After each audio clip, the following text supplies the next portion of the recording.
question says, if the letters in the word recomputing RECOMPUTING are arranged in alphabetical order, which letter will be in the middle after rearrangement? Means you are told that if we arrange alphabets in the word recomputing alphabetically, then which letter will be in the middle after rearrangement. So let me write down the word again. RECOMPUTING,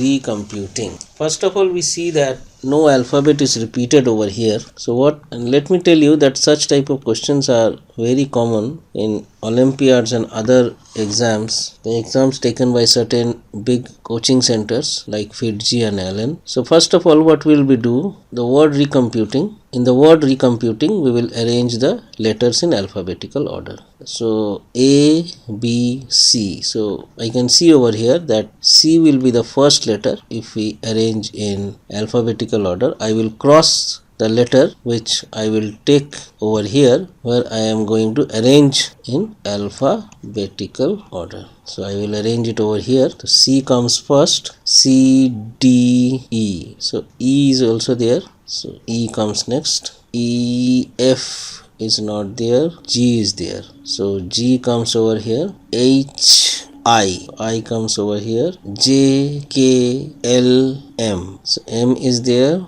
I will write it over here. M, N is also there. O is also there. P is also there. M and O, P appearing one after the other. Q, R is there. So I will write. S is not there. T is there. T, again U is there.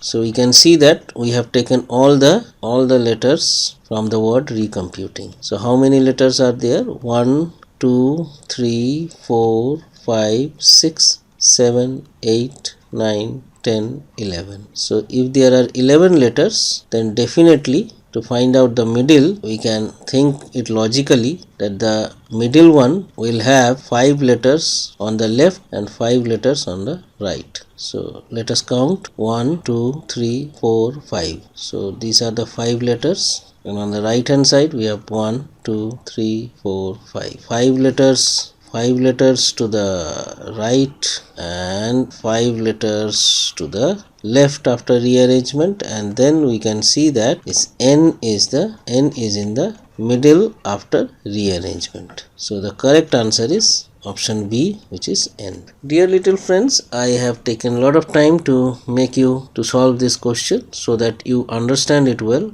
But in the real scenario, this question comes under very easy group. So you should be able to solve such type of questions within 30 seconds. Only if you can solve such question in 30 seconds or maybe 45 seconds, you will have an edge over other students. So keep practicing with Decode Monk. Thank you.